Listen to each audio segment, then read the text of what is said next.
तो दोस्तों नमस्कार। आज की वीडियो बहुत ही खास होने वाली है। जैसे कि आपको पता है कुछ ही घंटों में लगने वाला है चंद्र ग्रहण, जो कि इस साल का पहला चंद्र ग्रहण होगा। दोस्तों ये पूर्ण चंद्र ग्रहण होने वाला है, इसलिए इसके सूतक काल भी मान्य रहेगा। दोस्तों मैं सारी ही बात इस वीडियो में करने वाली हूँ कि सूतक काल कब तक मान्य रहेगा, क्या रहेगा भी या नहीं रहेगा, इसकी जो सही टाइमिंग है वो क्या है, और जो मैं टाइमिंग बताने वाली हूँ वो 100% सही होने वाली है। क्योंकि मेरे बहुत सारे सब्सक्राइबर हैं जो बहुत ही ज़्यादा परेशान हैं एक टाइमिंग को लेकर, इसलिए वीडियो को अंत तक देखें। और जो लोग हमारे चैनल पर पहली बार आते हैं वो चैनल को बिना सब्सक्राइब करे बिल्कुल भी मत जाइएगा, क्योंकि यहाँ पर मैं प्रेगनेंसी से रिलेटेड हर तरह की वीडियोज़ लेकर आती हूँ। मेरी खुद की डिलीवरी नॉर्मल हुई थी तो मैंने यहाँ पर नॉर्मल डिलीवरी वाली वीडियोस भी बनाई हैं, तो एक बार उनको भी जाकर ज़रूर देखिएगा, और वो आपको कहीं ना कहीं हेल्प करने वाली हैं आपकी नॉर्मल डिलीवरी में।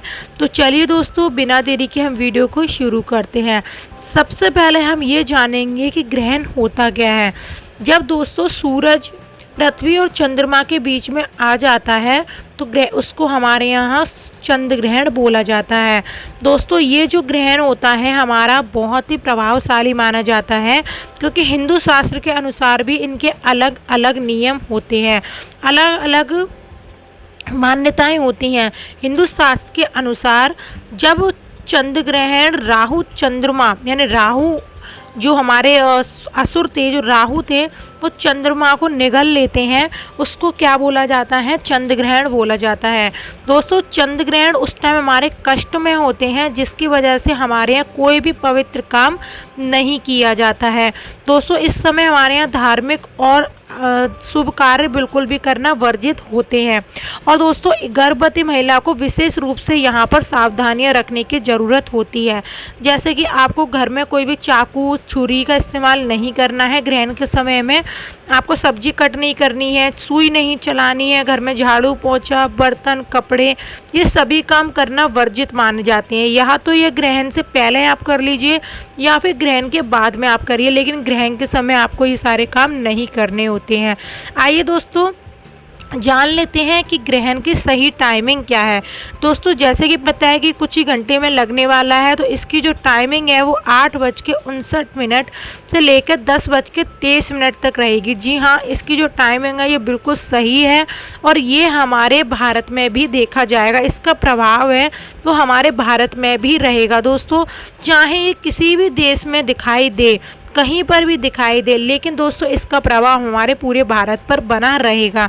दोस्तों सबसे पहले आपको ग्रहण यानी कि आपको 8 बजे से पहले ही आपको घर के झाड़ू पोंछा बर्तन कपड़े निपटा लेने हैं। खाने की विशेष रूप से तैयारी आपको कर देनी है। ग्रहण की जब खाने की तैयारी हो जाए और आपका ग्रहण ख़त्म हो जाए, उसके बाद आप ग्रहण खाना बना सकती हो। और यदि आपके यहाँ जल्दी लोग खाना खा के जाते हैं तो आप जल्दी उठकर खाना बनाइए, घर का झाड़ू पोंछा बर्तन कपड़े सभी निपटा दीजिए। साथ ही साथ ग्रहण के समय आपको मंदिर के बिल्कुल भी नहीं छूना है, मंदिर के दरवाजे बिल्कुल भी नहीं छूना है। और जैसे ही आपका ग्रहण शुरू होता है वैसे ही आपको एक अंधेरे वाले कमरे में रहना है, ताकि रोशनी का प्रभाव आप पर ना पड़े। दोस्तों घर के पूरे ही कर्टेन बंद कर देने हैं, घर में झाड़ू पोंछा करके सब चीज़ करके ख़त्म कर देनी है, कपड़े भी वॉश करके रख दीजिए। ग्रहण के समय आपको कोई भी काम नहीं करना है। आपको ग्रहण के समय भूख लग सकती है, इसलिए आपको अपने रूम में ही सब्जी आटा दाल सब्जी आटा चावल जो भी आपने बनाया है, आटा नहीं रोटी चावल जो भी आपने बनाया है वो सभी आपको अपने बेड के टेबल पर रख देना है ढककर। और जो भी खाना बनाया है उन सभी में तुलसी के पत्ते अवश्य रूप से डाल दें, ताकि कोई भी नेगेटिव प्रभाव ना पड़े। और अपनी नाभि पर गेरू लगाना बिल्कुल भी ना भूलें। एक नारियल मंगाएं जो कि पूजा में चढ़ाया जाता है, उसको आप अपने बेड के टेबल पर रख दीजिए। तो ये काम आपको विशेष रूप से करने हैं। और आपको अपने मेन दरवाजे पर भी गेरू से एक लाइन बना देनी है। अपने बेडरूम के बेडरूम के गेट पर भी एक लाइन बना देनी है, जिससे आपके यहाँ कोई भी प्रभाव नहीं पड़ेगा ग्रहण का, और आपके रूम में भी। दोस्तों, ग्रहण के समय अगर आपको नींद आ जाती है तो आप सो भी सकते हो।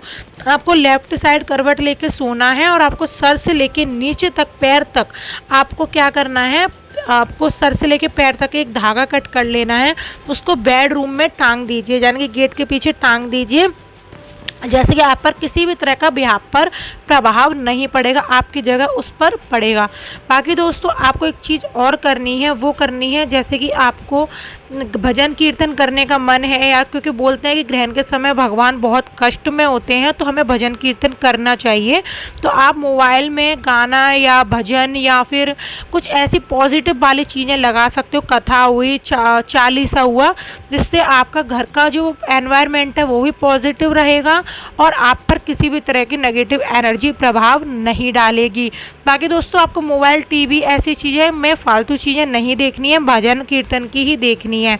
बाकी आपको बिल्कुल भी ऐसे काम नहीं करने। पानी भी आप अपने रूम में ही रख लीजिए, और अगर आपको यूरिन पास करने जाना पड़ता है तो आप अपने आप को कवर करके जाइए। ये नियम सिर्फ गर्भवती महिला को ही पूरे करने। आइए दोस्तों, अब जानते हैं कि ये ग्रहण कहाँ कहाँ पड़ेगा। तो ये ग्रहण पड़ने वाला है England, Germany, Poland, Norway, Romania, Kenya, Sudan और इथोपिया। ये भारत में नज़र नहीं आएगा, बस इसका जो प्रभाव है वो दिखाई देगा, इसका जो प्रभाव है वो पड़ेगा, बाकी ये भारत में नज़र नहीं आएगा, इसलिए सूतक काल इसका मान्य नहीं है। पर नियम गर्भवती महिलाओं को छोटे छोटे पालन करने की ज़रूरत होती है, क्योंकि कब कौन सी गलती से पता चल जाए नहीं पता चलती, और इसका प्रभाव हमारे पूरी ही पृथ्वी पर रहता है। बाकी दोस्तों, अगर कुछ पूछना है तो जल्दी से कमेंट करें, और हम मिलेंगे कल एक और सी अच्छी सी नई वीडियो के साथ। तब तक के लिए bye, take care and love you, और कमेंट, सब्सक्राइब